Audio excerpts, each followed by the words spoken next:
이번 시간은 576페이지에 사업계획 승인권자 함께 보십니다. 우선 사업계획 승인권자는 1번, 2번을 묶어놓습니다. 1번, 2번이 원칙적인 사업계획 승인권자인데 양가를 1번입니다. 주택건설 사업으로서 해당 대지 면적이 10만 제곱미터 이상, 특별시장, 광역시장, 도지사, 그리고 한 줄 밑에 인구 50만 이상의 대도시장이 사업계획 승인권자입니다. 그리고 2번, 주택건설 사업 등의 대지 면적이 10만 제곱미터 미만의 경우는 특별시장, 광역시장, 시장, 군수가 사업계획 승인권자가 되게 됩니다. 그리고 양가 3번 보시게 되면 국토교통부 장관 찾으셨죠. 1번만 봐놓습니다. 국가 한국토지주택공사가 주택건설 사업하는 경우 국가주택공사 가로만 해놓습니다. 앞서 시간에는 사업계획 승인 대상을 함께 보셨는데 사업계획 승인 대상에 해당되게 되면 사업계획 승인권자 찾아가야 되고 건축허가 대상이라면 시, 군, 구청장 찾아가서 건축허가 받아 내가 원하는 집을 만들 수 있습니다. 그런데 우리 시험은 원칙이 나오겠습니까? 예외가 시험에 나오겠습니까? 예외가 시험에 나옵니다. 그래서 국방부 장관인 국가가 군인 아파트 만들게 되면 자기보다 낮은 지방자치단체장에게 사업계획 승인 받긴 곤란하니 국토교통부 장관에게 사업계획 승인 받도록 되어 있고 주택공사는 국토교통부 산하에 만들어져 있는 정부 투자기관입니다. 관할 관청인 국토교통부 장관에게 사업계획 승인 받도록 되어 있는데 매번 시험에 나오게 되면 국가 다음에 지방자치단체가 국민택을 500세대 건설하는 때 국토교통부 장관에게 사업계획 승인 받아야 된다. 그 말 나오면 틀립니다. 장관 찾아갈 수 있는 것은 국가만, 지방자치단체는 찾아가는 거 아닙니다. 그것만 확인 없습니다. 그리고 두 번째입니다. 원칙적인 사업계획 승인권자로서 대지 면적이 10만 제곱미터 이상 그리고 10만 제곱미터 미만이 서울특별시나 대전광역시, 세종시에 이루어지게 되면 특광이 사업계획 승인권자입니다. 그러면 대전 같은 경우는 구청장이 있지 않습니까? 구청장은 사업계획 승인권자가 못 됩니다. 그리고 대지 면적이 10만 제곱미터 이상의 주택건설 사업을 만약 공주에서 진행하게 되면 충남도지사가 사업계획 승인권자이고 천안에서 이루어지게 되면 인구 50만 이상인 대도시장이 사업계획 승인권자인데 10만 제곱미터 미만의 주택건설 사업을 시행하게 되면 공주시장이 사업계획 승인권자가 되게 됩니다.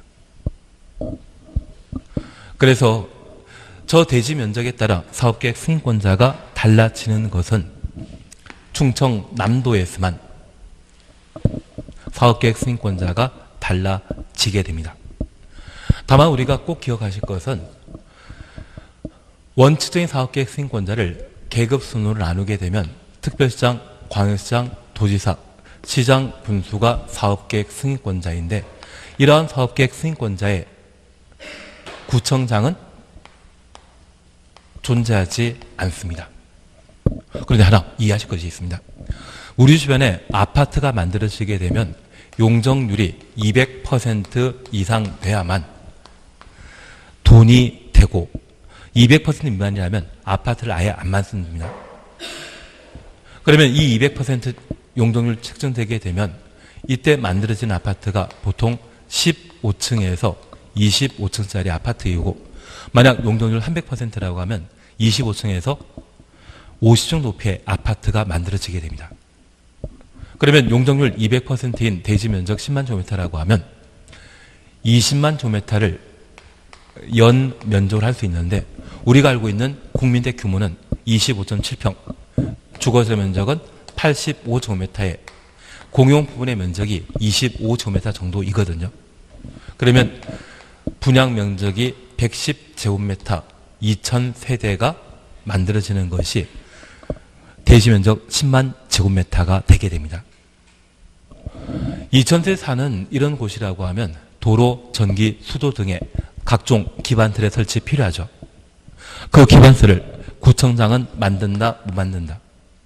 우리가 국토계획법 공부하시면서 기반틀인 도시군 계획서를 설치할 수 있는 특별시장, 광역시장, 시장, 군수위 시 구청장은 만들지 못합니다.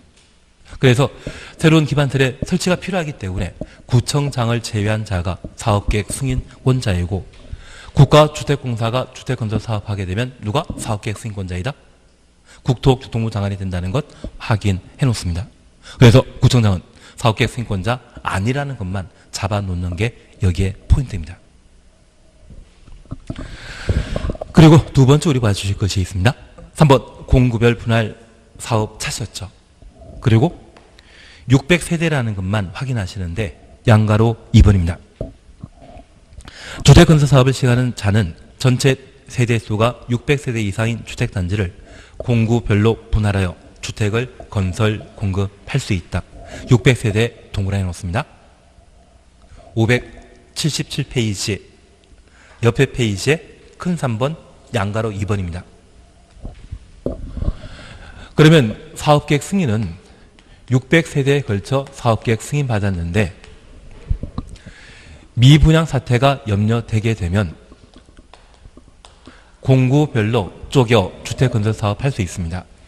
공구별 요건은 각 공구별 세대수가 300세대 이상이고 진입도로의 폭은 단지 내 경계폭은 6m 이상일 때 공구별 분할 사업 할 수 있는데 한 개 주택단지를 두 개 공구로 쪼개기 위해서는 주택단지의 규모가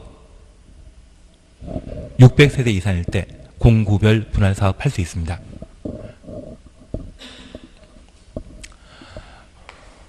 최근 우리 서울에도 미분양 사태 발생하고 있거든요. 그런데 계약을 포기한 물량을 돈 있는 사람이, 현금 있는 사람들이 다 줄 서서 사 가버렸습니다. 그래서 요즘 서울이나 세종시 같은 경우는 투기과열지구로 지정되다 보니 대출 규제가 워낙 심하고 언젠가 이 대출 규제가 풀리게 된다고 하면 지금 경기가 아닐 겁니다. 그리고 그 시점은 아마 국회의원 선거 좀 지나고 나면 대통령 선거 임박하고 나면 부동산 경기가 그때는 바닥 찍고 반등하게 될 겁니다. 그런데 주택 경기가 워낙 불경기라고 하면 1000세대, 2000세대 주택 건설 사업을 했을 때 미분양 사태가 발생하게 되면 사업소에 부도나거든요. 그걸 방지할 목적으로 주택단지 절차에 걸쳐 사업계획 승인 받았지만 이곳이 분양 잘 될 곳인지 확인고자 일부에 대해서만 주택건설 사업을 할 수 있습니다. 주택단지 전체 중에 일부에 대한 주택건설 사업 하게 되면 그것을 뭐란다? 공구별 주택건설 사업이라 하고 한 개 공구의 세대수는 최소 얼마 이상? 300세대 이상 돼야 됩니다. 그러면 한 개 주택단지를 1공구와 2공구로 쪼개기 위해서는 주택단지의 규모는 600세대 이상일 때 공구별 분할 사업 할 수 있습니다. 만약 시험에 600세대 미만 500세대에 걸쳐 공구별 분할 사업 할 수 있다. 그런 취지라고 하면 틀린 지문으로 파악해 주셔야 됩니다. 그리고 사업계획 승인은 주택단지 전체에 걸쳐 받도록 되어 있는데 공구별 분할 사업하게 되면 공사 시기가 서로 다르지 않겠습니까? 그래서 착공 신고와 사용 검사는 공구마다 따로 할 수 있는 겁니다. 그래서 지금은 공구별 분할 사업 가능한 규모가 600세대 이상이라는 것만 하나 확인해 놓습니다. 그리고 578페이지에 주택 사업계획 승인 요건 찾으셨죠? 양가 1번입니다. 주택건설 사업의 승인을 받으려는 자는 해당 주택건설 대지의 소유권을 확보해야 한다. 땅이 있어야만 주택건설 사업 할 수 있습니다. 그리고 2번입니다. 다음 하나에 해당되는 경우는 소유권 확보하지 아니하고도 사업계획 승인 받을 수 있다. 1번 잠깐 보십니다. 박스입니다. 사업자가 소유권 확보하지 못했지만 그 대지 사용할 수 있는 권은 확보한 경우 대지 사용할 수 있는 권은 가로 해놓으시는데 얘가 사용권으로서 지상권 등을 말하는 겁니다. 그리고 2번 찾으셨죠? 국가, 지방자치단체, 주택공사, 지방공사 가로 해놓습니다. 주택건설 사업하는 경우 이들을 공공이라 표현하는데 공공이 주택건설 사업하게 되면 땅을 강제 수용할 수 있습니다. 땅을 강제 수용하기 때문에 대지 소유권을 반드시 확보할 필요 없다. 그렇게만 이해해 놓습니다. 국가, 지방자단체, 주택공사, 지방공사는 사익사업을 한다, 공익사업한다. 공익사업하기 때문에 그 공익사업을 원활하게 시행하게 할 목적으로 토지 수용권을 따로 인정하게 됩니다. 그래서 이 정도만 한번 확인하시고 3은 지금 필요 없습니다. 그리고 한 장 넘기시면 한 장 넘기는 게 아니라 579페이지 맨 마지막 줄 봐주십니다. 500 옆에 페이지 맨 마지막 줄 동그라미 2번 찾으셨죠? 기반세례 기부채납 옆에 페이지 기부채납입니다. 579페이지 사업계획 승인권자는 한 장 넘기십니다. 주택건설사업 등과 직접 관련 없거나 과도한 기반세례 기부채납을 요구하여서는 아니 된다. 기부채납 요구하여서는 아니 된다. 얘를 가로해 놓습니다.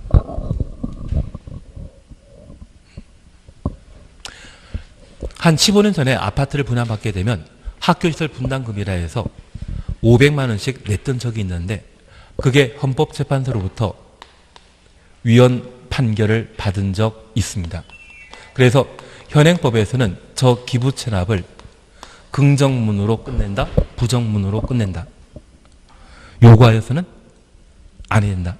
그래서 현재 기부채납은 부정하고 있습니다. 그런데 이 기부채납과 관련되어 주택건설사업과 직접 관련 없는 기부채납은 요구하여서는 아니 된다. 그러면 법을 해석하게 되면 직접 관련되면 요구할 수 있다는 이야기로 끝을 내게 되거든요. 근데 예전에 남대문 불태우신 일산 할아버지 사건 기억나십니까? 남대문 불 내신 일산 할아버지. 촬영 중이기 때문에 예전에 고양시 일산구에 풍동지구에 아이라고 하는 건설업체에서 7,000세 정도의 아파트 단지를 건설했던 적이 있습니다. 그리고 그 아파트 건설 예정지에 일산 할아버지 땅이 있었는데 이분이 단지 외곽에 접해 있는 곳에 단독터를 가지고 계셨거든요. 회사에서는 1억 줄 테니까 팔려고 했는데 이분이 4억 정도 요구했습니다. 그런데 대규모 아파트 단지가 만들어지게 되면 집에서 고기 구워 먹는 게 낫습니까? 단지 바로 옆에 단독택 형태를 가지고 있는 고깃집에서 숯불구이집에서 먹는 게 좋습니까? 숯불구이집이 참 좋습니다. 그래서 이분 생각에는 이 아파트 단지가 만들어지게 되면 단독택 개조해가지고 숯불구이집을 만들려고 했나 봅니다. 그래서 협의가 불성립해서 아이에서는 이거 빼버리고 주택건설 사업을 시행하게 되었거든요. 그런데 경기도에서는 이곳이 큰 도로로부터 멀리 떨어졌다 해서 진입도로 내는 것을 조건으로 사업계획 승인을 내주기로 결정했습니다. 저 진입도로의 폭이 만약 6m이고 그 길이가 50m라고 하면 대충 100평 정도 되는데 땅 한 평에 1,000만 원이라고 하면 도로 용지만 10억이거든요. 나라에서 만들기는 좀 애매하니까 이걸 떠맡기면서 사업계획 승인 내주게 되었습니다. 그러면 이제 도로에 대한 사업 시행자 된 아이건설 입장에서는 평상시에 눈밖에 난 분의 땅이 있죠. 그거 관통하는 도로를 내버렸습니다. 그리고 토지를 강제 수용하면서 1억이란 돈을 줬는데 이것 받고 기분 나쁘셔서 수원에 있는 토지 수용인에 재결 신청한 적이 있습니다. 각하 결정 났는데 그날 서울의 모 고궁의 화장실에 불난 적이 있거든요. 그분은 극구 부인하지만 이게 연관 있지 않나 그 생각도 하고 그리고 한 몇 달 뒤에는 진짜 남대문을 불냈던 적이 있습니다. 그래서 우리가 잠깐 이해해 주실 것은 일산 할아버지 시험에 안 나오시고요. 주택건설 사업과 직접 관련 없는 과도한 기반설의 설치 등에 대한 기부채납은 요구하여서는 아니 된다. 기부채납은 긍정한다, 부정한다? 부정한다라는 것 파악해 놓습니다. 그리고 두 번째 우리 보실 것이 있습니다. 580페이지에는 5 주택건설 절차에 있고 581페이지에 양가로 2번 차시였죠. 사업계획 승인권자는 사업계획 승인 신청 받은 때 정당한 사유가 없는 한 그 신청 받은 날부터 60일 내 사업계획 승인 여부를 통보해야 한다. 여부 줄만 쳐놓습니다. 이 말은 사업계획 승인 내줄 수도 있고 안 내줄 수 있다는 이야기인데 우리가 잠깐 이해하실 것은 방금 보신 사업계획 승인은 조건 붙일 수 있지 않습니까? 조건 붙일 수 있는 법률 행위를 뭐라 한다? 재량 행위라 표현합니다. 예. 사업계획 승인될 수도 있고 안 내줄 수 있다. 그런 의미에서 사업계획 승인 절차 저렇게만 하나 확인하십니다. 나머지 이야기는 지금 필요 없는 이야기입니다. 그리고 어디까지 가시는가 하면 586페이지 봐주십니다. 586페이지 보시게 되면 7. 사업계획 승인 취소 찾으셨죠? 여기 사업계획 승인 취소와 관련되어 1번 잠깐 보십니다. 사업계획 승인권자는 다음 각호 하나에 해당되는 경우 사업계획 승인 취소할 수 있다. 취소할 수 있다. 가로 해놓습니다. 그리고 두 번째, 주택 분양 보증이 된 사업은 제외한다. 주택 분양 보증 줄만 쳐놓습니다. 586페이지입니다. 586페이지에 7번 사업계획 승인 취소만 봐놓습니다. 그런데 우리가 잠깐 이해하실 것이 있습니다. 주택법상 사업계획 승인 취소는 임의적 취소만 존재할 뿐 필수적 취소는 없습니다. 우리나라의 주택 공급은 선분양 후 시공하다 보니 이미 입주 예정자가 정해져 있는데 사업계획 승인이 취소되면 많은 입주 예정자의 재산상 피해가 발생할 수 있거든요. 주택법에서는 반드시 취소해야 한다. 있다 없다? 없습니다. 건축법에서는 필수적 건축가 취소가 존재하지만 주택법에서는 없습니다. 건축법상 반드시 취소해야 되는 것은 2, 3은 6이었습니다.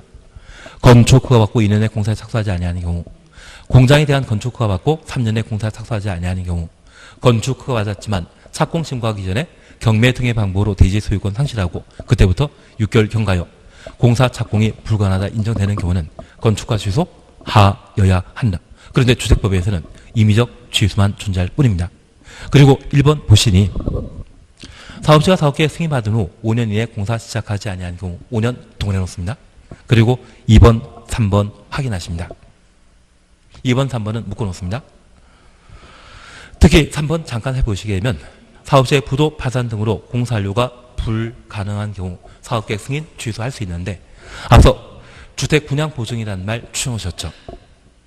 주택 분양 보증 받은 경우는 사업계획 승인 취소 대상이다 아니다? 아니다. 그런 의미라는 것 파악해 놓습니다. 그러면 첫 번째 우리 보실 게 각종 개발 사업과 관련된 착수는 몇 년 내 공사 착수한다? 2착입니다. 그런데 1착, 3착, 5착이라는 말을 함께 보신 적이 있고 건축 신고한자는 1년에 공사 착수해야 한다. 1년에 공사 착수하지 않는다면 건축 신고 효력은 없어진다. 그리고 공장과 관련되어서는 건축 허가 받은 날부터 몇 년? 3년에 공사 착수하도록 되어 있고 착수하지 않으면 건축가 취소하여야 한다. 그리고 우리가 국토계획법 공부하시면서 주민 입안 제한한 지구 단위 계획이 결정되면 몇 년 내 공사 착수한다? 5년 내 공사 착수해야 되고 착수하지 않으면 5년 되는 다음날 효력 상실하게 됩니다. 그리고 주택법상 사업계획 승인받은 자는 몇 년 내 공사 착수한다? 5년 내 공사 착수해야 되고 착수하지 않으면 사업계획 승인 취소할 수 있다. 그래서 여기 135 빼고 나머지 착수는 다 몇 년? 2착입니다. 그냥 착수, 건설한다 이 말 보게 되면 이 세 가지에 해당되지 않는다면 죄다 2착이라는 것만 기억해 주시는 게 필요합니다. 그렇게만 해놓습니다. 취소 절차 등등에 대해서는 필요 없습니다. 그리고 옆에 설계 등은 시험에 안 나옵니다. 나오면 한 20년에 한 번 나오는데 그거 공부하는 거 아닙니다. 그리고 591페이지 가주십니다. 591페이지 가시게 되면 사용금사 찾으셨죠. 여기 사용금사는 주택건설사업이 전부 완료된 때 사업계획 승인받은 대로 공사 이루어졌는지 확인하는 절차입니다. 1번 잠깐 확인하십니다. 사업자는 사업계획 승인받아 시행하는 주택건설사업 등이 완료된 경우 주택 또는 대지에 대해 한 줄 밑에 시군구청장 추천했습니다. 591페이지입니다. 중간에 건너뛰십시오. 절대 보는 거 아닙니다. 시군구청장 591페이지 밑에서 세 번째 줄입니다. 591. 그리고 가로 속에 국가 또는 주택공사가 사업체인 경우와 국토교통부 장관으로부터 사업계획 승인받은 경우는 국토교통부 장관의 사용검사 받아야 된다. 국토교통부 장관 추천했습니다. 그런데 우리 이것 하나 봐놓습니다. 우리가 지금까지 공부하시면서 사업계획 승인권자가 국토교통부 장관, 특별시장, 관리시장, 도지사, 시장, 군수가 사업계획 승인권자인데 저 주택건설 사업이 모두 완료되게 되면 사용검사는 국토교통부 장관, 시군 구청장에게 사용검사 받도록 되어 있습니다. 그런데 우리 지금까지 공부하시면서 사용 승인은, 건축법상 사용 승인은 허가권자에게 사용 승인 받았죠. 개발행위 허가는 준공사를 받도록 되어 있는데 개발행위 허가권자에게 준공사 받았습니다. 그런데 주택법상 주택건설 절차에 대해서는 사용검사는 사업계획 승인권자 사용검사 하는 것이 아니라 누가? 구청장은 사업계획 승인권자 아니지 않았습니까? 여기만큼은 구청장이 사용검사를 하게 됩니다. 하나 이해하실 것이 있습니다. 우리가 건축법 공부하시면서 사용검사 또는 사용승인 받게 되면 나대지에 새로 신축된 건물에 대한 재산권을 행사하기 위해서는 소유권 보존 등기해야 되는데 저 소유권 보존 등기 시에 들고 갈 서류가 있지 않습니까? 등기법 시간에 공부하지 않으셨습니까?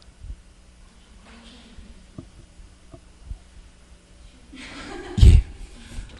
이전 등기할 때와 보존 등기할 때 이게 필요합니다. 보존 등기할 때는 이게 필요하다는 것 이해해 주십니다. 그러면 현행법상 건축물 대장 작성하는 자는 누구이다? 시군구청장입니다. 주택법은 주택건설 사업이 대부분 목적이기 때문에 그 주택건설 사업 결과 저 대장 만드는 자가 직접 사용검사하는 것이 합리적이라 판단하여 이때만큼은 사업계획 승인권자와 사용검사권자가 서로 달라진다는 것을 확인해 놓습니다. 왜 시군구청장 도는지 이해되시겠습니까? 그것만 해주십니다. 한 장 넘기십니다. 593페이지 옆에 페이지에 큰 2번 차시였죠. 15일이라는 말을 확인하셔야 됩니다. 2번 사용검사 절차 거기에서 두 줄 밑에 사용검사는 신청 1부터 15일 이내 하여야 한다. 15일 동그라미 놓습니다. 그런데 우리가 하나 기억하시는 게 건축법의 사용 승인은 건물 한 동에 대한 확인 절차로서 그 처리 기간은 7일이지만 주택법의 사용검사는 아파트 단지에 여러 동의 건물이 만들어지게 되면 시간 많이 걸리지 않겠습니까? 그래서 사용사 처리 기간은 며칠이다? 10일. 건축법 며칠? 7일. 둘을 잡아주시는 게 필요합니다. 아예 옆에다 적어 놓으십시오. 주택법은 15일이고 건축법은 7일이다. 그렇게 적어 놓습니다. 사용승인. 사용승인은 7일입니다. 건축법상 사용승인은 7일. 주택법은 15일이라는 것 확인만 해 놓습니다. 그리고 한 장 넘기시면 594페이지에는 사용검사 후 매도 청구에 관한 내용이 나오는데 여기 매도 청구가 28회 때와 29회 때 연속해서 2번 시험에 나왔거든요. 올해 안 나옵니다. 그리고 나오게 되면 양가로 3번과 4번이 시험권입니다. 3번, 4번 묶고만 놓습니다. 그리고 매도 청구 대상 규모와 관련되어 주택단지 전체 면적의 100분의 5 미만. 그래서 5% 미만이라는 말 하나 확인하시고 양가로 4번 보게 되면 매도 청구 기간으로서 소유권 회복한 날부터 2년 이내. 그래서 소유권 회복한 날부터 2년 이내 가로 해놓았는데 우리 민법 공부하시면서 제척 기간 공부하셨습니까? 아닙니다. 그냥 지금은 어차피 시험에 안 나오니까 3, 4번 묶어놔 놓습니다. 근데 제척 기간이 제가 예전에 공부할 때 가장 힘들지 않았나 싶습니다. 왜냐하면 각 청구권마다 제척 기간을 서로 달리하는 것이 워낙 많다 보니 그것 정리하는 게 만만치 않았습니다. 정 안 되면 책상에 적어놓고 시험 보는 것도 방법입니다. 정 안 되면 시험 확실하게 나올 게 확인된다고 하면 그건 적어놓고 보는 것도 필요하십니다. 그렇게 해야 되지 않겠습니까? 예, 그렇게만 하고 지나십니다. 그리고 옆에 페이지 보시게 되면 595페이지에 주택건설사업에 필요한 토지의 수용, 사용 찾으셨죠? 수용, 사용 찾았습니까? 별표 하나만 해놓습니다. 우선 1번입니다. 국가, 지방, 다단, 주택공사, 지방공사, 국가부터 지방공사까지 가로해 놓으시고 얘들은 공공이다, 민간이다? 공공입니다.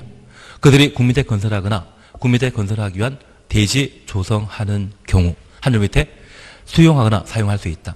그래서 공공이 국민대 건설하는데 토지를 강제 수용할 수 있습니다. 그리고 2번 규정 준용이라는 말 찾으셨죠?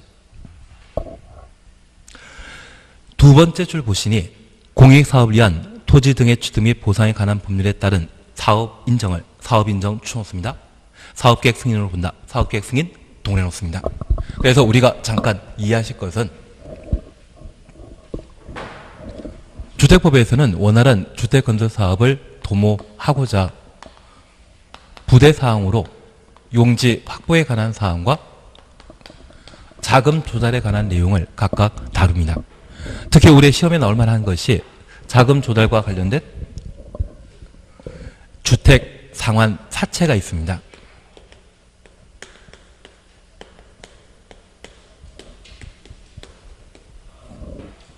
그리고 용지 확보와 관련되어서는 토지 수용에 관한 문제와 국공유지의 우선 공급,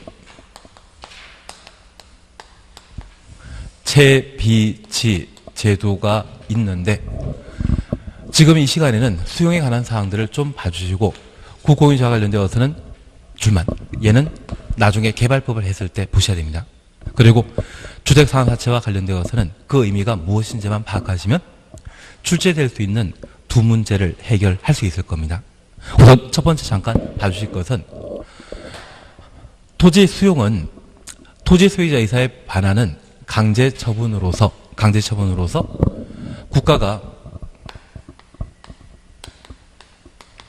공익사업인 국민대 건설사업 하는데 토지를 강제 수용할 수 있습니다. 그리고 저 수용하기 위한 요건으로서 뭐 받으면 수용할 수 있다?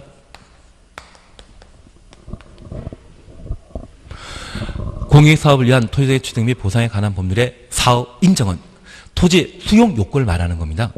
이 말 자체가 토지를 수용할 수 있는 요건이 무엇이냐? 그 토지를 강제 수용할 수 있는 요건은 뭐 받으면 수용할 수 있다?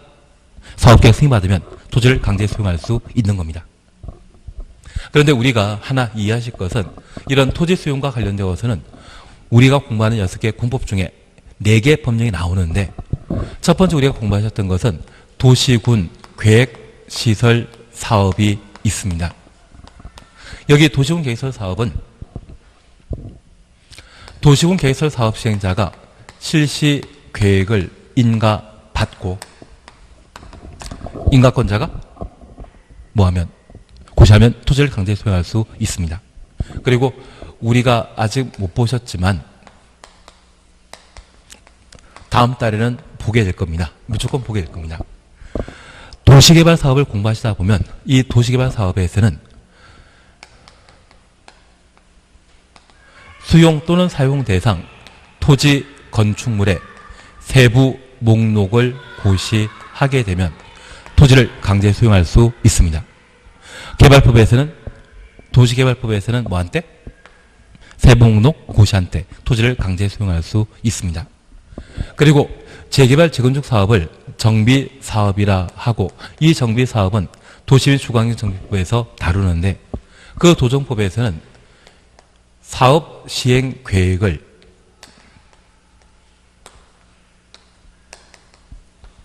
인가받고 고시하게 되면 토지를 강제 수용할 수 있습니다. 그래서 우리가 공부하는 6개 공법 중에 토지 수용은 4개 법률이 나옵니다. 주택법에서는 언제? 사업계획 승인받은 때. 도시군 계획시설 사업은 언제? 실시계획 고시한 때. 얘는 애매하기 때문에 천천히 하시는데 개발법도 아직 공부 안 했기 때문에 천천히 하시는데 최소한 개발법까지는 한번 봐놔야 됩니다.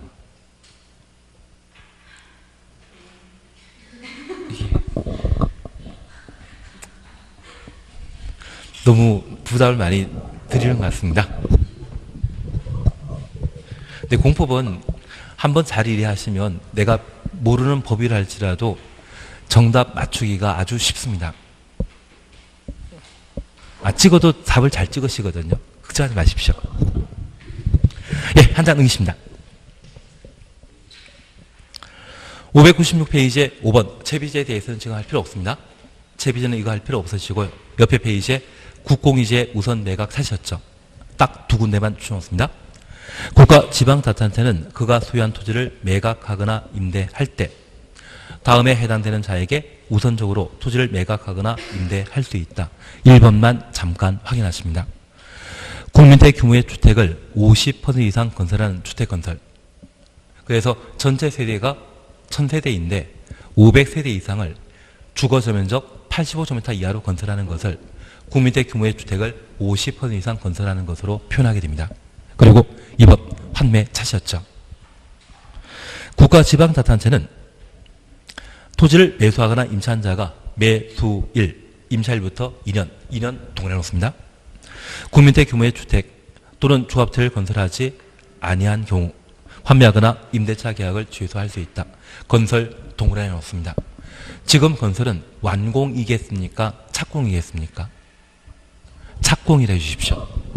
우리 주변에 25층짜리 아파트 만들게 되면 순수한 건축 공사 기간이 30개월 이상이거든요. 대신 앞에 부로 시작하는 땡 회사는 회장님 친척 아우님이 콘크리트 공사를 따로 하시거든요. 골조 공사 하시는 분이 계시거든요. 그분에게 공사를 맡기다 보니 재작년에 보니 30개월 걸려야 될 아파트 건설 공사를 8개월 만에 뚝딱 해치운 것을 본 적이 있습니다. 그래서 부영회사 직원들은 도급 주는 그 콘크리트 골조 공사 회사에 대해 갑질을 할 수 있겠습니까? 갑질 당하겠습니까? 갑질 당하고 있기 때문에 뭐라 하질 못한 거 합니다. 그래서 관심 없는 이야기이기 때문에 대신 우리가 이해하실 것은 2년 만에 공사 완공하는 것은 가능하다, 불가능하다? 불가능하다. 그래서 지금 2년 안에 건설하라고 하는 것은 착공을 의미하는 것이지 완공에 해당되지 않는다라는 것만 파악해 놓습니다. 그리고 그냥 제가 부탁드리는 건 아니지만 내가 나랑 마음이 좀 상한 사람이 부영 아파트 분양받게 되면 잘됐다 하시면 되고요. 그냥 넘어가도록 하겠습니다. 이상한 소리만 계속해가지고. 그래서 이때는 2년 내 착공하는 것이지 완공이 아니라는 것만 파악해 놓습니다. 간선시설과 관련된 내용 그냥 지나십니다. 그리고 600페이지 보시게 되면 주택 공급이라는 말 하셨죠. 여기 주택 공급과 관련되어서는 지금은 사실 안 볼 겁니다. 대신 이 주택 공급과 관련되어 주택을 사업 주체가 건설하게 되면 우리에게 주택을 분양하게 되는데 그 분양받는 자를 입주자라 표현하게 됩니다. 그런데 이들은 남이 하면 투기이고 내가 하면 투자이거든요. 그 투자 목적으로 여러 아파트를 분양받는 경우가 발생합니다. 그래서 저 투기를 억제하기 위한 다양한 규정을 주택공급편에 마련하고 사업체가 갑을 관계해서 보통 갑에 위치하게 되는데 저 사업체 불법행위 방지하기 위한 다양한 규정을 현재 마련하게 됩니다. 대신 얘가 아마 7월, 8월 달까지 계속 바뀔 거거든요. 그래서 8월 달에 대충 바뀌고 난 상태에서 얘를 공부하시는 게 낫지. 그 전에 공부했다가는 지금 공부하는 것과 나중에 공부하는 게 헷갈릴 수가 있습니다. 그래서 이쪽은 지금은 목차만 잠깐 보고 지나가십니다. 옆에 페이지 보시게 되면 마감자재 목록표 제출이란 말 찾으셨죠. 그리고 바로 3번만 추천했습니다. 목록표 보관과 관련되어 시군 구청장은 마감자재 목록표와 영상물을 사용무사 있은 날부터 사용무사일부터 가로 열어놓습니다. 2년 이상 보관하여야 하며 보관까지 가로 닫아놓습니다. 그리고 한 장 넘기시면 3. 견본토기란 말 사셨죠. 잠깐 이해만 해놓습니다. 우리나라는 선분양 후 시공 제도를 채택하고 있는데 분양을 촉진하기 위해 모델하우스를 만들어 사람들에게 보여주게 됩니다. 그런데 이 모델하우스에 설치하는 내부 가구와 마감 자재를 아주 좋은 거 사용하고 3년 뒤에 실제 입주예정자 입주할 주택은 엉뚱한 거 설치하게 되면 그것 사기치는 것과 마찬가지거든요. 그 사기를 방지할 목적으로 이번에 견본토에 설치한 마감 자재의 재질이 무엇인지 표시한 마감 자재 목록표를 작성하고 시군구청장에 제공하도록 되어 있습니다. 시군구청장은 사용검사 이후 해당 주택의 주민이 입주하게 되면 3년 전에 모델하우스에 설치한 마감 자재와 이번에 분양받게 된 주택의 마감 자재가 동일한지 확인할 수 있거든요. 그걸 확인할 수 있도록 시군구청장 사용검사일부터 2년 이상 마감 자재 목록표를 보관하여야 합니다. 목록표 보관 기간은 몇 년 이상? 2년 이상이라는 것을 한번 확인만 해놓습니다.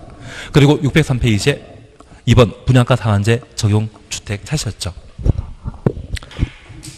별표 하나만 해놓습니다. 근데 올해 안 바뀌면 개정 안 되면 시험거리 아니겠지만 개정만 조금 되면 시험거리가 될 수 있을 겁니다. 우선 1번 분양가 상한제 적용주택 보시니 사업체 일반인에게 일반인 동원해 놓습니다.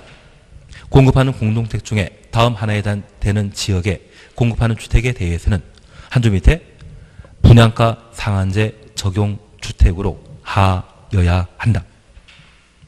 한 장 넘기시면 공공택지란 말과 이번 공공택지 외 택지란 말 볼 수 있습니다. 이번 공공택지 외 택지 중에 분양가 상한제 적용 지역이란 말이 있는데 한 장 넘기시겠습니까? 606페이지에 분양가 상한제 적용 지역이란 말 찾으셨죠? 여기에 해당되게 되면 분양가 상한제 적용 대상이 되게 됩니다. 다만 이 분양가 상한제 적용 대상은 별표 하나 해놓으셔야 됩니다. 그러면 이렇게만 잠깐 이해하고 지나가십니다. 학계로는 공부할 만 하십니까? 이번 시험 공부 잘 보셨어요?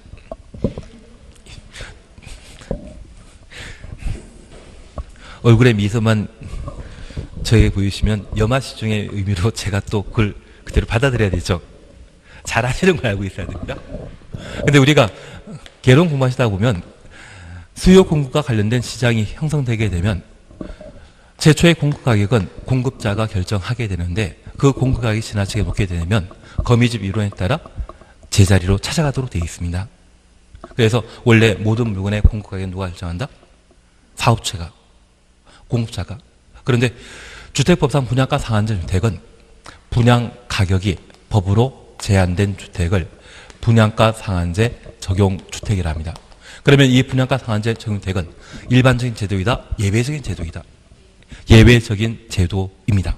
그래서 특정한 장소에 건설하여 일반인에게 공급하는 공동주택이 분양가 상한제 적용 주택인데 우선 일반이라고 하는 것은 우리가 청약통장을 이용해서 아파트 분양 신청하게 되면 불특정 다수인이 공급 신청한 것이죠. 그런 아파트가 분양가 상한제 적용주택이고 만약 지역주택조합이나 직장주택조합이 조합택 건설을 하게 되면 특정인에게 공급하기 때문에 분양가 상한제가 될 수 없습니다. 그리고 이 분양가 상한제 주택이 건설 공급되는 곳은 공공택지. 그래서 이번에 3기 신도시 발표했거나 2기 신도시에 해당되는 판교, 동탄지구라고 하면 바로 공공택지이고요. 우리 세종시도 마찬가지입니다. 그래서 지금 세종시 분양하는 가격이 좀 주변 시세보다 저렴하지 않습니까? 아, 비쌉니다. 제가 몰라가지고. 아, 평당 1,000만 원 넘는가요? 서울에 지금 강남은 5천만 원입니다. 평당 5천만 원입니다. 하등 계속하도록 하겠습니다. 그리고 공공택지 외 택지의 경우에는 국토교통부 장관이 지정한 분양가 상한제 적용 지역인 때에 이러한 곳에 건설하여 일반에 공급하는 공동택이 분양가 상한제 적용 주택인데, 여기 공공택지는 토지를 강제 소유하여 조성한 땅을 말하는 것이고요. 공공택지의 택지는 민영택지를 말합니다. 다만 분양가 상한제 적용 지역으로 지정하게 되면 이곳에 건설되는 일반에 공급하는 공택은 분양가 상한제 적용 대상이라는 것만 하나 확인하십니다. 이렇게 분양가 상한제 적용택으로 구분되면 이 분양가 상한제 적용택과 관련되어 특별히 배제하는 형태가 두 가지 있습니다. 그걸 확인만 해놓습니다. 가장 만만한 시험거리가 604페이지입니다. 이번 적용 대상에서 제외하는 것, 예외 찾으셨죠? 1번 도시형상주택 추천하시고, 그리고 3번입니다. 관광특구 동그라미 놓으십니다. 건설 공급되는 공동택으로 층수가 50층 이상이거나 높이가 150m 이상인 경우 50층부터 150m까지 가로 해놓습니다. 하나 이해하실 것은 도시형 생활택은 1인 가구와 2인 가구의 주택 문제를 해결하기 위해 건설 공급되는 주거 형태인데, 공급 가격을 제한하게 되면 만들 사람 없지 않겠습니까? 그래서 도시형 생활택은 공급 가격을 제한하지 않습니다. 그리고 두 번째, 관광특구는 서울 같은 경우 잠실이나 명동, 강남역 일대를, 이태원을 관광특구라는데, 이 관광특구에는 외국인이 그렇게 많이 오거든요. 요즘 우리나라 환율이 좀 낮아지지 않았습니까? 돈 가치가 많이 낮아졌거든요. 그래서 서울 명동 쪽에 외국인들이 크게 많이 찾아옵니다. 그 관광특구에 건설하는 층수가 50층 이상이거나 높이가 150m 이상의 공동택은 분양가 상한제 적용 대상에서 제외하는데, 그 외국인이 많이 모이게 되는 관광특구에는 우리의 잘 사는 사람을 보여줘야 된다. 허름하게 못 사는 모습을 보여줘야 된다. 잘 사는 모습을. 그래서 고층 아파트 만들게 되었을 때 분양가 상한제를 적용하지 않는다면 이것 많이 만들지 않겠습니까? 잘 사는 모습 보여주기 위해 특별 규정 두고 있다는 것만 파악해 놓습니다. 취지는 이해하시겠습니까? 예, 그러시면 됩니다. 하단 분양가 구성 이런 것이 시험에 안 나옵니다. 시험에 내게 된다고 하면 606페이지가 분양가 상한제 적용 지역의 지정 해제 요건이 빡세 나오거든요. 이거 숫자입니다. 이 숫자는 지금 하는 거 아닙니다. 바뀔 수 있기 때문에, 바뀌면 외웠던 게 도로함이 타불이 되어버리거든요. 그래서 얘는 지금 하지 마시고, 투기가 우려되는 곳이라면 분양가 상한제 적용 지역으로 지정한다. 그렇게만 봐놓습니다. 한 장 넘기시면 투기과열지구 나오는데, 이 투기과열지구는 작년 재정 시험에 나왔거든요. 올해는 볼 필요 없을 겁니다. 그리고 610페이지에 조정 대상 지역, 얘는 별표 하나 해놓습니다. 그리고 조정 대상 지역도 지금은 안 합니다. 얘도 숫자 외우는 것이기 때문에 지금 하면 헷갈리기만 할 뿐입니다. 그리고 옆에 페이지에 전매 제한이라는 말 찾으셨죠? 전매 제한이라는 말 찾으셨는데, 만약 전매 제한 기간이 시험에 나오게 되면 인간적으로 포기해 주는 게 필요합니다. 왜냐하면 한 장 넘기시면 613페이지에 전매 제한과 관련된 다양한 기간이 나와 있거든요. 이걸 다 정리하는 것은 사실상 불가능하기 때문에 안 하는 게 마음 편합니다. 그래서 저 마음을 비워놓으시는 게 필요하시고, 한 장 더 넘기시면 615페이지에 양가로 3번 전매 제한의 특례 찾으셨죠? 잠깐 살펴보시게 되면 전매 제한 대상이라 할지라도 특별한 예외가 인정되면, 생업상 필요하다고 하면 전매 제한 기간 중에 분양권 등을 전매할 수 있거든요. 그 중에 1, 2, 3만 묶어놓습니다. 그리고 3번 보시게 되면 새 대원 전원이 해외 이주하거나 2년 이상 해외 체류하는 경우, 해외 이주는 이민 가는 것을 말합니다. 체류는 2년 이상 외국에 머물게 된다고 하면 국내 주택 필요 없기 때문에 전매할 수 있다. 그렇게만 파악해 놓습니다. 그리고 7번 보시게 되면 입주자 선정 지위 또는 주택 일부 동그라미 해놓습니다. 배우자에게 증여하는 경우 증여 동그라미 해놓습니다. 전부 증여하는 것이 아니라 일부만. 우리가 민법 공부하시면서 부부 생활 도중에 취득한 재산이 있다고 하면 공유 재산이죠. 그래서 부부 생활 중에 주택을 새로 분양받게 된다고 하면 그 절반은 어차피 배우자의 것이기 때문에 일부 증여하는 부분에 대해서는 특례로 인정하는 것으로 파악하게 됩니다. 그렇게만 하나 해놓습니다. 나머지는 잘 모릅니다. 그래서 주택법은 그렇게 일단 공급편은 넘어가십니다. 그리고 623페이지 잠깐 봐주십시오. 623페이지 보시게 되면 주택상환사채 사셨죠? 주택상환사채 보시면 주택건설 자금을 조달하기 위한 방법이라는 것만 파악하시고 1번 보시니 한국토지주택공사 등록사업자는 주택상환사채 발행할 수 있다. 주택공사부터 등록사업자까지 가로 해놓습니다. 623페이지입니다. 1번만 그 페이지 맞는데 발행권자만 먼저 추천했습니다. 주택공사 등록사업자가 주택상환사채 발행할 수 있다. 그리고 주택상환사채 뒤에 보시게 되면 주택으로 상환사채, 주택상환사채는 현금 상환하는 것입니까? 현물 상환하는 것입니까? 현물 상환하는 겁니다. 그래서 앞으로 주택상환사채라는 말과 토지 상환 채권이란 말을 보게 될 텐데 이 토지 상환 채권이라는 말을 보게 되면 토지를 상환하는 채권으로서 얘도 현물 상환하는 겁니다. 그리고 한 장 넘기십니다. 3번 상환기간 찾으셨죠? 상환기간 3년 초과할 수 없다. 3년 동원해 놓습니다. 이 경우 상환기간은 주택상환사채 발행일부터 발행일 추정했습니다. 주택공급계약 체결일까지의 기간으로 한다. 공급계약 체결일 줄만 쳐놓습니다. 우리 분양계약한다는 이야기 들어본 적 있으십니까? 그 분양계약이 바로 공급계약 체결을 말합니다. 그때까지가 상환기간이 3년이라는 것만 파악해 놓습니다. 그리고 옆에 페이지에 2절 특별행위는 안 하시고 특별행위는 건너뛰시고 그리고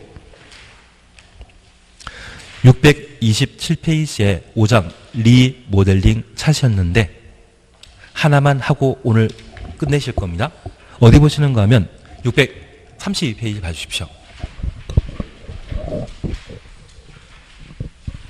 632페이지 찾으셨죠?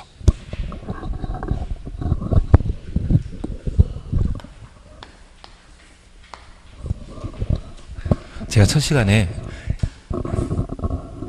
이행 강정을 왜 했는지 지금 후회하고 있는 중입니다. 그냥 지난주에 개정된 거 그냥 모르는 척하고 그냥 넘어갔어야 되는데 그걸 후회하고 있습니다. 그랬으면 일찍 끝낼 수 있었는데 잠깐 우리 봐주실 것은 현재 리모델링 사업은 대수선형과 증축형으로 나뉘고 있는데 대수선형은 사용사일부터 10년 경과되면 대수선형 리모델링 사업 할 수 있고 증축형 리모델링 사업은 15년 경과되고 시, 군, 구청장이 실시하는 안전진단 통관 때만 증축형 리모델링 사업을 시행할 수 있습니다. 대한민국에서 두 번째로 튼튼하게 지어진 아파트가 서울 여의도에 있습니다. 제가 한때 대한민국 넘버원은 세종시에 있다 말드렸는데 예, 모땡으로 시작하는 아파트가 가장 튼튼한 아파트이고 그 다음이 여의도의 시범 아파트입니다. 그 시범 아파트 같은 경우는 1970년대 만들어졌는데 불구하고 재작년까지 안 된다 하면 A등급 아니면 B등급 나왔거든요. 그래서 아파트 주민들이 집집마다 망치를 하나씩 들고 있습니다. 그래서 벽이나 내력벽 같은 곳이 있다면 한 번씩 두들기면서 구조안전을 위협하는 그런 조치를 하거든요. 덕분에 재작년쯤에 재건축하기로 결정되었다더라고요. 그래서 우리가 기억하실 것은 안전진단과 관련되어 A, B, C 등급 나오면 재건축한다 안 한다? 안 하고 증축형 리모델링 사업을 시행할 수 있습니다. 특별히 대수형 리모델링 사업의 경우는 법적 문제가 전혀 없지만 증축형 리모델링 사업을 시행하게 되면 무엇을 늘리는지 그런 문제가 발생하여 주거 전용 면적에 대해서는 기존 면적의 30% 늘릴 수 있고 세대 주거 전용 면적이 85제곱미터 미만의 경우는 40%까지 증축할 수 있습니다. 그리고 현재 증축형 리모델링 사업은 세대수 증가형 리모델링 사업과 수직 증축형 리모델링 사업으로 각각 분류하게 되는데, 세대 증가형 리모델링 사업은 과밀화 현상을 해소하기 위해 기존 세대수의 15%까지 세대수 늘릴 수 있고, 수직 증축형 리모델링 사업은 최대 3계층까지 수직 증축할 수 있습니다. 15층 이상의 경우는 3계층을, 14층 이하인 경우는 2계층을 수직 증축하게 되는데, 이러한 리모델링 사업을 누가 어떤 절차로 시행하는지 그 절차를 함께 봐줘야 됩니다. 우리 교재 잠깐 확인하십니다. 이것만 보고 끝내시면 됩니다. 632페이지 보시게 되면 동의 비율이라는 말 찾으셨죠? 그리고 가버립니다. 입주자 사용자 관리주체 가로 해놓습니다. 입주자 사용자 관리주체. 현재 아파트에 거주하는 사람들 말합니다. 이들이 리모델링 사업하고자 한다면 입주자 전체 동의 받아야 된다. 입주자 전체 동의 추천습니다. 그러면 가끔 우리가 이사를 하게 되면 우리 세대만 대수선형 리모델링 사업할 수 있지 않겠습니까? 그거 하려고 하면 입주자 전원 동의 받으라고 하는데, 대한민국의 100% 동의는 가능하다, 불가능하다? 불가능합니다. 하지 말란 이야기입니다. 이해되시겠습니까? 그리고 두 번째입니다. 답은 보시게 되면 입주자 대표 회의의 경우 소유자 전원 동의 받아야 된다. 소유자 전원 동의 가로 해놓습니다. 그런데 우리가 잠깐 이해하실 것은 입주자, 사용자, 그리고 관리주체가 리모델링 사업하는 경우에는 입주자 전원 동의 받아야 되고,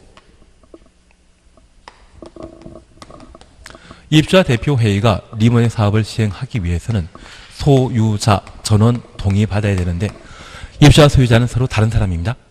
여기 소유자는 등기상의 권리자를 말하는 것이고, 입주자는 소유자의 배우자, 직계 존비속을 입주자를 하는데, 우리가 아파트에 함께 생활하는 그 가족들을 입주자라 표현하고, 등기상의 권리자를 뭐라 한다? 소유자라 표현합니다. 입주자 소유자는 같다 다릅니다. 그러면 만약 공동택이 100세대인 곳에 입주자 대표 회의가 리모델링 하고자 한다면 소유자 몇 명 동의 받아야 됩니까? 100명. 그게 전원 동의입니다. 현실적으로 가능하겠습니까? 불가능하겠습니까? 불가능합니다. 그리고 이제 나번을 잠깐 보시니 리모델링 주택 조합을 함께 볼 수 있습니다. 주택단 전체를 동원해 놓습니다. 리모델링 하는 경우는 주택단 전체 구분 소유자 및 의결권 75%의 동의와 각 동별 구분 소유자 및 의결권 50% 이상의 동의 받아야 되며 75%와 50% 동그라미 놓습니다. 그리고 두 줄 밑에 동을 리모델링 하는 경우 동을 해놓습니다. 그 동의 구분 소유자 및 의결권 각 75%의 동의 받아야 한다. 확인되셨습니다. 그런데 우리가 하나 기억하실 것이 있습니다. 현재 조합은 조합 설립 인가 바꾸지 않을 때 주민 동의 필요한데, 그때 동의는 얼마? 3분의 2. 그리고 설립된 리모델링 조합이 시, 군, 구청장에게 허가받거나, 만약 세대 증가의 리모델링 사업으로 늘어난 세대수가 30세대 이상이라면 사업계획 승인 받도록 되어 있습니다. 그거 신청할 때는 얼마의 동의 필요하다? 75%. 저 75%라고 하면 4분의 3이거든요. 그래서 조합 설립하는 때는 얼마? 3분의 2 이상의 동의 필요하고, 설립된 리모델링 조합이 허가 받고자 한다면 75%. 시험에는 4분의 3이 아니라 75% 나옵니다. 다만 제가 이야기 드리는 것은 설립 인가 시보다 허가 신청 시의 요건이 좀 더 강화되었다라는 것 이해하시겠습니까?